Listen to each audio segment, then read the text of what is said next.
il manque beaucoup de sages-femmes. En particulier, il manque de médecins anesthésistes réanimateurs, il manque de chirurgiens, etc. Beaucoup ont fui le pays. Et donc, c'est une véritable situation qui pose problème en termes de prise en charge des populations. Et donc, nous avons plutôt orienté nos formations non plus sur la guerre, mais bien dans la remise à niveau des personnels qui sont encore présents.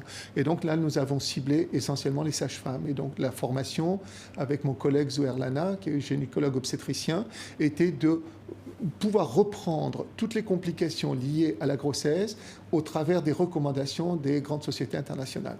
Voilà, c'était de leur dire maintenant, face à cette urgence, voilà comment on traite. On a aussi la prise en charge du nouveau-né, et c'est la réanimation du nouveau-né, avec les nouvelles techniques, etc., que l'on peut déployer.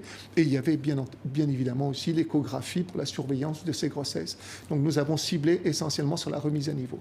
Deuxièmement, nous avons un autre projet qui me paraît vraiment très important. Personne ne se soucie des enfants qui sont dans les camps de réfugiés depuis 10 ans. Ils sont dans des camps de réfugiés et vous avez des enfants de 4 ans qui sont aussi là. Et donc, il m'importait véritablement d'essayer de mener une étude sur l'état de santé de ces enfants dans les camps de réfugiés, qui sont nés dans les camps de réfugiés, qui vivent dans les camps de réfugiés, quel est leur état de santé.